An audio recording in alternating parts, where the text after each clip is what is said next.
إذا وضع أول قدم في الجنة والله إنها ما ترجع، لأن الله عز وجل يقول خالدين فيها أبدا. سئل الإمام أحمد متى الراحة يا إمام؟ متى الراحة يا إمام أهل السنة والجماعة؟ قال الراحة عندما توضع أول قدم في الجنة. الله أكبر. ترى ربما الملتزم يجد شيء من الضيق، ربما المرأة الصالحة تجد شيء من الضيق، ربما يجد مضايقة في دينه. ترى يا غالي هذه الأرض ليست دار جزاء، هذه دار ابتلاء. تبارك الذي بيده الملك وهو على كل شيء قدير، الذي خلق الموت والحياة ليبلوكم أيكم أحسن عملا. ترى يا إخوان نحن اليوم هذه الأيام في اختبارات. ترى نحن من أول ما ولدنا إلى أن يقضي الله عز وجل هذا العمر، سواء 60 سنة 70 سنة 30 سنة 20 سنة، ترى نحن في اختبار. ليبلوكم، ما معنى يبلوكم؟ يختبركم. ليبلوكم أيكم أحسن عملا وهو العزيز الغفور. يا إخواني الخمر اللي في الدنيا يصدع الإنسان بسببه، الخمر اللي في الدنيا يضيع هذا الخمر عقله. أما خمر الآخرة لذة للشاربين لا يصدعون عنها ولا ينزفون. إذا شربت خمر الجنة ما يصدع راسك ولا يذهب عقلك. لذة للشاربين.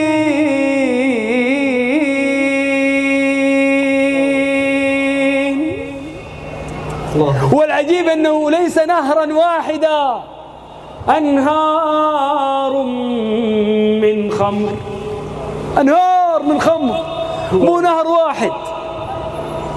وفاكهة مما يتخيرون ولحم طير مما يشتهون وحور عين كأمثال اللؤلؤ المكنون جزاء بما كانوا يعملون. لا يسمعون فيها لغوا ولا تأثيما إلا قيلا سلاما سلاما. كيف سلاما سلاما؟ كيف؟ إذا دخل المسلمون الجنة الملائكة تسلم عليهم وهم يسلمون على بعض، والله يسلم عليهم. تحيتهم يوم يلقونه سلام. إذا الله عز وجل سلم عليهم أهل الجنة يردوا على الله فيقولون اللهم أنت السلام ومنك السلام تباركت يا ذا الجلال والإكرام. تدري يا شيخ منصور النار يسمعون لها إيش؟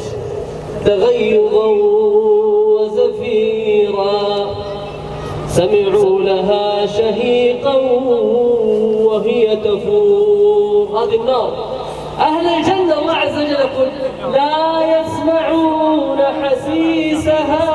يا الله يا الله لا يسمعون حسيسها وهم فيما اشتهت أنفسهم خالدون. لهم ما يشاءون فيها، لهم ما يشاءون فيها ولدينا مزيد. المزيد رؤية الله. يا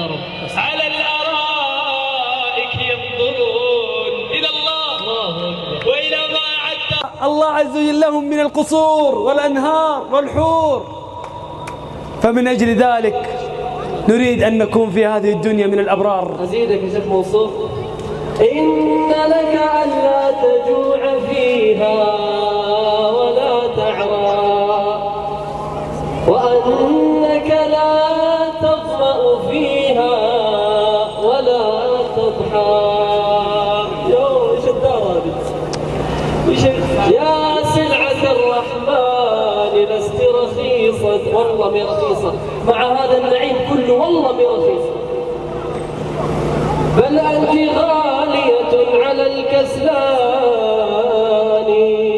شتان بين اللي يقوم صلاة الفجر واللي نايم، لكسلان ما يقوم. الجنة ما تأخذها كذا، الجنة عروس ومهرها أهر النفوس. النفس تبغى تنام، لا أقوم وصلي. اسمع يا سعود، أهل الجنة إذا دخلوا الجنة لا يذوقون فيها الموت إلا الموتة الأولى، ووقاهم عذاب الجحيم.